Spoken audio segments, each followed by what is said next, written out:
Carolina Barbecue Festival 2026 was the biggest and best yet. That's thanks to our sponsor partners, our pitmasters, and everyone who attended. You raised money for Operation Barbecue Relief while celebrating the diverse blend of barbecue flavors that make up Charlotte and the Carolinas.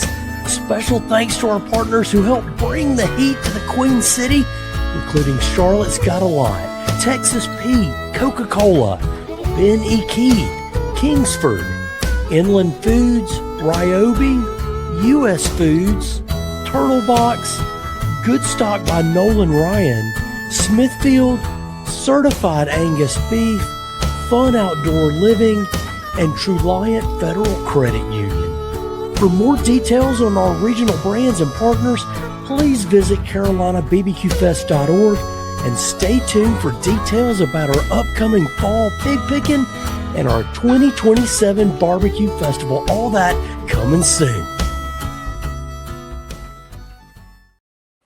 Coming today is pork belly burnt-ins, pulled pork from whole hogs and shoulders, ribs, brisket fried rice, sausages, and redfish.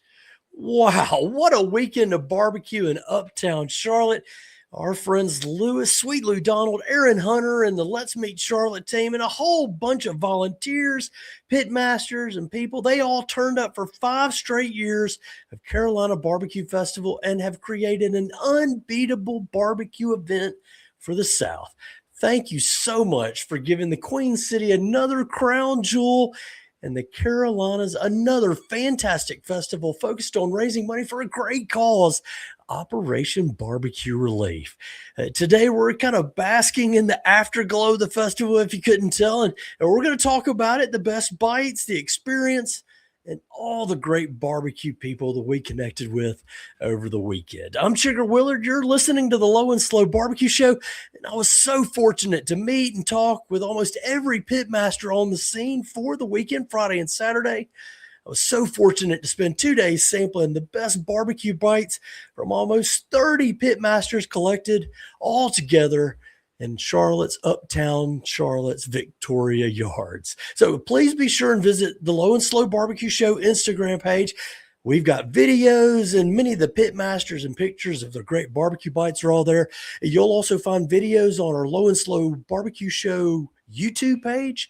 We've got some videos, pit side interviews, and a whole library of stuff from our podcast interviews to that pit side footage with the folks tending the fire and making the good food happen all weekend. More details, blogs, photos, they're on the way to lowslowbbqshow.com. They'll be there, so stay tuned.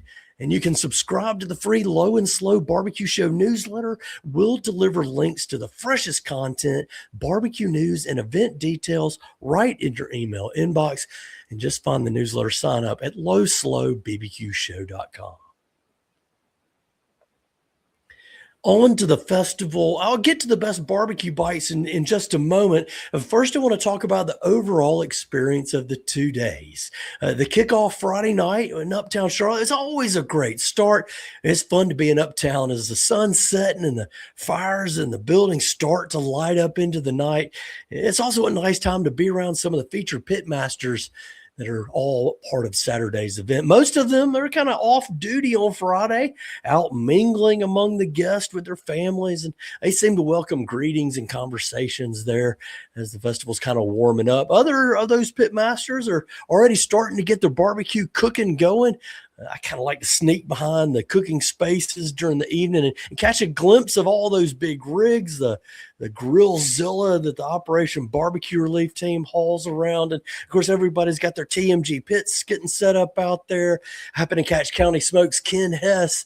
He was started up cooking briskets Friday afternoon, and by nighttime, he was wrapping those briskets with the help of his dad. And Ken's son was there too, running food and helping out throughout the whole weekend.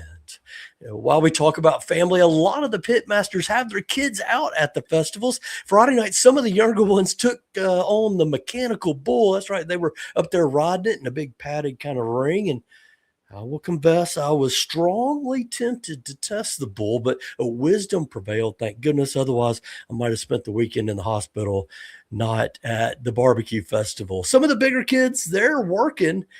Lewis Donald's boys are always in the middle of the whole hog cooking, the pit building, and some of the grunt work is required at the festival. And I think I saw Tank Jackson's kids were there too. The Letchworth family normally brings a bunch of their young people along as well. And of course, the Big Brisket, Keith Henning and their family. A lot of good family environment. And it's cool to kind of hang out with all those peoples in a relaxed element before they really start to go to work on the smokers on Saturday. Now, throughout the night, about 600 people were on the scene for the kickoff. They called it the Queen City Smoke because it was featuring 5 Charlotte area pitmasters serving up some really fantastic barbecue bites. There were great beverage, and it was just a night among friends, and that, always a great way to welcome the weekend, whether you plan to attend on Saturday or not. In fact, for some folks, a Saturday spent at a festival might take a pretty big time investment in the spring. I know you want to get out in the garden in spite of all the pollen and get things growing. I get it. The kickoff is a great way to spend an evening and get just maybe a smaller taste of the barbecue spirit. Keep that in mind for next year. There's always a few surprises on Friday. It's nice to tuck into those and experience that in the evening in uptown Charlotte. I'll talk more about the Friday night barbecue bites in just a moment, but first an update on the serving style of Friday. This year, the kickoff used a punch card with the hope of one person, one bite until everybody served, and maybe seconds after that. I think they can probably help quantify the amount of food that's needed for the festival. The kickoff, by the way, it did sell out, but in the end, I'm not really sure how well the punch card system worked. You know, that requires additional volunteer management to man a station and punch a card all night. It's a catch a drink of water. You can tell I use my voice a lot over the weekend, but you got somebody out there punching a card all night. If you take that punch card idea to Saturday, there's 25 stations and somebody's punching cards everywhere, kind of like they do at Pinehurst on a much larger scale. By the way, they use the punch cards over Labor Day at Pinehurst. You know, if you do that, you control the food cost, but how do you affect the experience? And I was concerned that going into Saturday, I was really kind of curious if the punch card idea would come back. And it did not. I'm not saying it's a good thing or a bad thing, but I was glad for it. I think it was maybe. Let's talk about Saturday. It was a lot. I mean, a lot. So much good food, so many barbecue bites. I think the event was billed as more than 20 pit masters. Of the official number, maybe it was 22, but there's always so many other people around cooking. There's extra bites out there. And more coming up on my strategy for tackling all those bites and dessert, by the way. But if you think that outside the 22 or so restaurants that are represented, then you add the TMG Pit bunch. By the way, they bring a whole crew of people working a handful of smokers and live fire cookers all on display. And I mean, they are just cooking. That's a lot of food there. Now, the TMG Pit guys, by the way, it's always super cool to see. Last year, they cooked an alligator, excuse me. They cooked an alligator. This year, they showed off their big coal mine fire table, a Santa Maria grill. Our barbecue friend Joey Diapici was manning a couple of those whole hog cookers on those fire stations. In fact, barbecue friend told me that the big coal mine table went home with him. Look for it around town in Charlotte. If you don't already, follow TMG Pits on Instagram. You can see a lot of the pictures of the grills and the pits and the fire stations that we're talking about here. Really some super cool stuff. Even if you're not looking to buy a smoker, they do some cool stuff, cool work. It's nice to see all the things they can do with metal. And while we're talking about the TMG Pit guys, and all that open fire around one corner of the site. By the way, you could feel it Friday night in that same area. Sam Jones's barbecue guys, they were out there firing up the burn barrels in the same space. That corner of Victoria Yards was going to be the hot box for Saturday. You could see it coming on Friday, and unfortunately, it was. And the whole site Saturday it was a hot box. A really, really warm day for Charlotte in April. And while there's tents around, there's not a lot of shade around the big parking lot area of Victoria Yards, except for maybe there's just one cool corner under a big shade tree. And if you think about it appropriately enough, they had Brian Furman, Jake Wood, John G., Elliot Moss as smoke support man, Pro Kyle Sutton, and the Southern Soul Barbecue Gang. They were all stationed right there under the shade of a big oak tree or two. In fact, maybe next year number 6, that's what we call it. That's the cool corner gang. Don't break it up, Sweet Lou. I know you're listening. Furman, Wood, Kirkman, Elliott Moss and Kyle Sutton, Harrison Sapp and Griff Buffin of Southern Soul. That's the cool corner in the shade. So that's where you wanted to be. Their food was obviously really good there. The food was good, but the shade was good too. So, okay, so it was hot, but we're barbecue people. That's not a huge problem. There was shade available everywhere, maybe in other corners and come and go. The come and go nature of the festival also lets you kind of seek out a cool spot outside the premises somewhere in Charlotte. I went into my car to cool off one time. And then you can come back to the festival and enjoy it. Also, the festival provided free water, which was really nice to have. Everybody stayed nice and hydrated. I think just limited problems. The festival also provided each of the pit masters with this little mist blowing fan that you put on top of a bucket of water. It creates a little cool zone inside their hot pit areas. That's nice for the pit masters, maybe saddle up beside them. I did notice, however, that Dylan Cook and his man Troy, they stayed close to their smoker all despite the heat. They were right up on their TMG pit all evening or afternoon, despite how hot it was. And I think the readout in my car said 104 degrees late in the afternoon. Now, that's on the parking lot, and you never can tell with those thermometers in your cars, but it seemed like it was hot. And I think maybe that affected the late afternoon hangout. It might not have continued as long as it normally would. The VIP crowd and the early gates folks really did fill up the space early for a few hours there between 11 and probably 2 o'clock or so. It was packed. I mean, it was hopping in there for a few hours. That said, there was never really a line throughout the course of the whole afternoon. There were more pit masters. They were spread out. There were more food options. I think that kind of thinned out the large crowd. And the Victoria Yards is a pretty good sized space. So you spread all that out across a large space.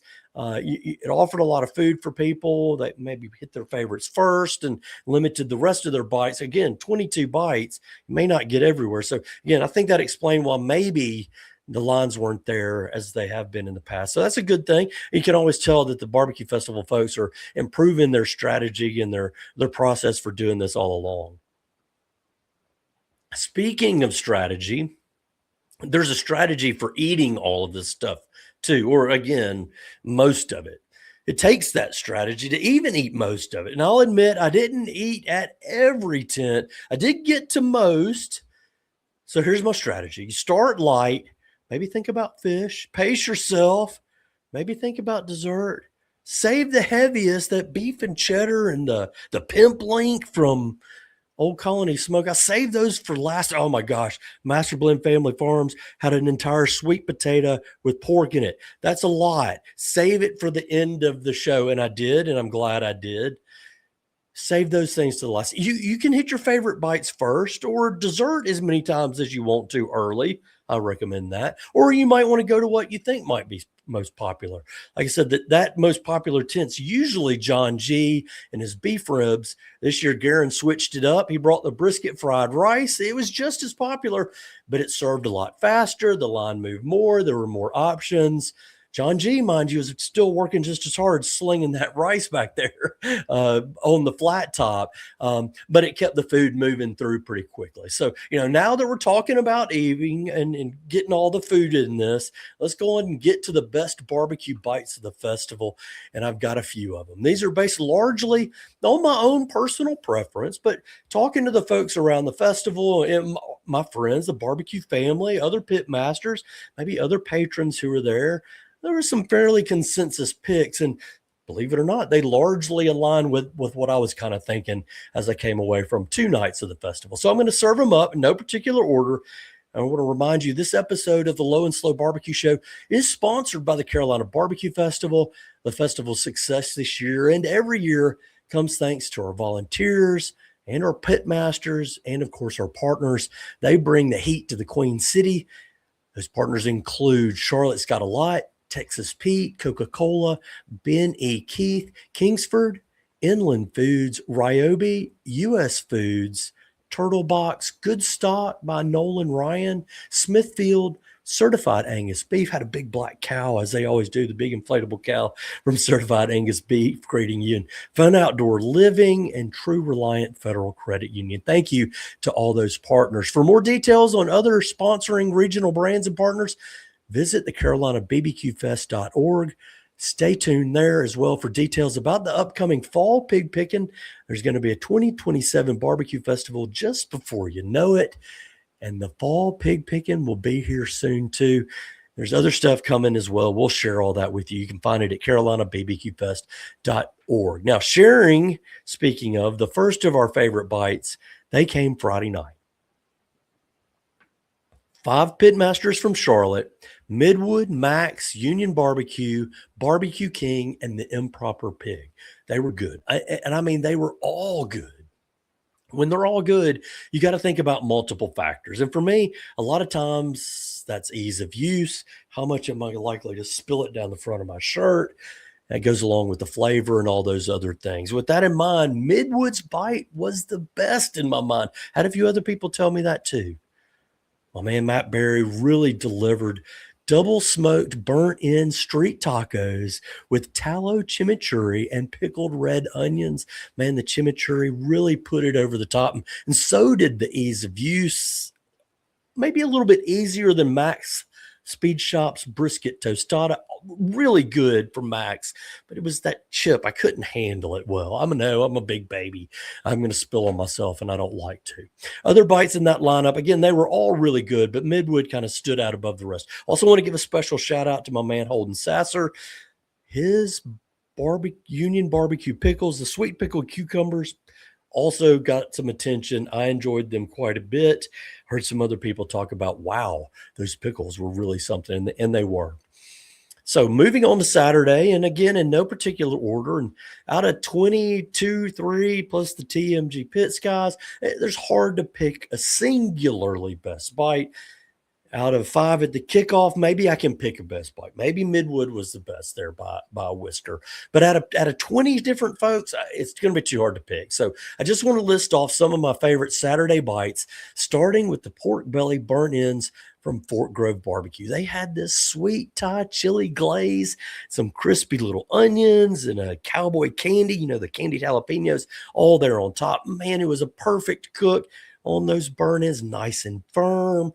Been getting a lot of good bites out of those pork bellies lately, and Dylan always delivers a solid performance. So that was one of my favorite bites. I got it early on too. I wish I'd gone back to it again. I did not. Another newcomer to the festival, Bob Roberts from Redwood Smoke Shack in Norfolk, Virginia. He also had pork belly in his space, twice smoked gochujang, and I'm sure I said that wrong. Gochujang? Yeah. Twice smoked gochujang glazed pork belly burnt ends with creamy chopped slaw. Are you noticing a pattern here? Yeah, the pork belly was kind of a running thing around festival weekend. And in fact, I ran into one pitmaster Saturday. He told me he kind of burnt out on the burnt ends, or rather the pork belly. And he's been staying away from it for a while. Well, now this weekend, he's got back into it, and maybe it was a really good time to get back in touch with pork belly. So I know he did. Also new to the festival this year, but maybe not so new, Michael Letchworth from Fox Hollow Outdoors. Of course, he's got his history with Sam Jones Barbecue. Before that, Skylight Inn. And so obviously Michael Letchworth is familiar to the festival, but this time here with Fox Hollow Outdoors. And he brought fish, not cow, not chicken, not pig, but redfish on the half shell with a sesame veggie salad on the top. Oh, it was so nice and light and great flavor on it. Perfect. I love a piece of cooked fish on the fire over the flames. My man there from Pitt County was helping him out. Michael Letchworth, also kind of from that area. Obviously, they were doing some good things with that redfish.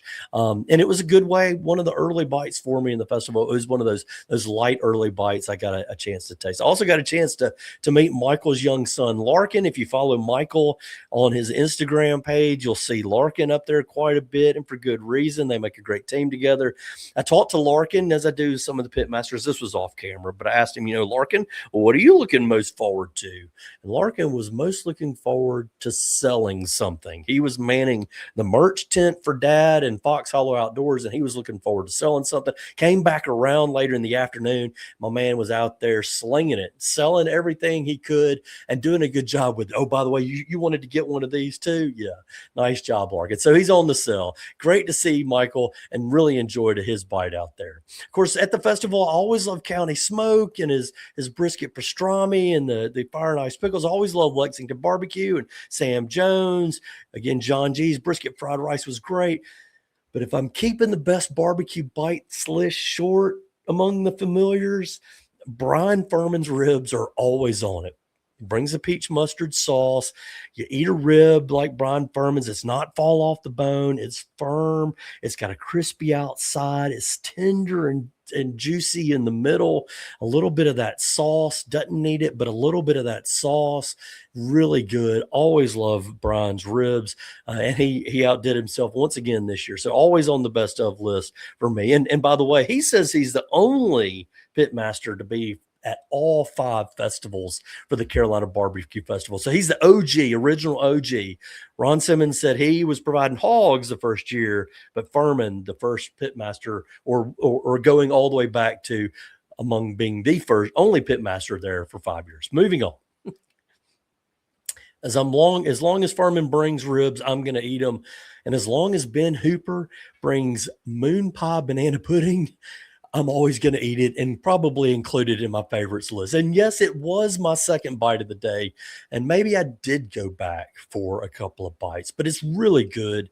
I can't recommend it enough. It's so light and sweet, and the moon pie brings just the right little bit of texture and consistency in there. It's really nice. And by the way, shout out to Ben's Backdraft. I've been wearing a shirt today celebrating Ben and his wife Bailey and the birth of their baby girl, Maggie Rose.